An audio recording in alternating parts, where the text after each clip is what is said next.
તો દક્ષિણ ગુજરાતમાં વરસાદ ખેંચાતા ખેડૂતો ચિંતામાં છે।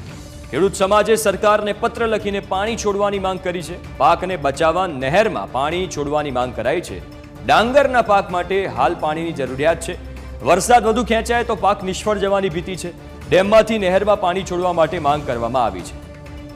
તો પાકને બચાવવા માટે નહેરમાં પાણી છોડવાની માંગ કરવામાં આવી છે।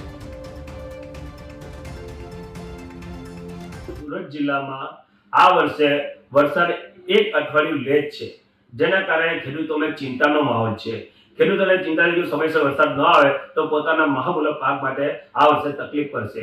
હાલમાં અમારા સુરત જિલ્લામાં મુખ્યત્વે ડાંગરનો પાક લેવામાં આવે છે અને ડાંગરના પાક માટે ધરુવાડી ખેડૂતો દ્વારા નાખવામાં આવ્યું છે, પરંતુ વરસાદ ન આવવાના કારણે ખેડૂતોને ધરુવાડીમાં પાણીની તાત્કાલિક જરૂરિયાત છે।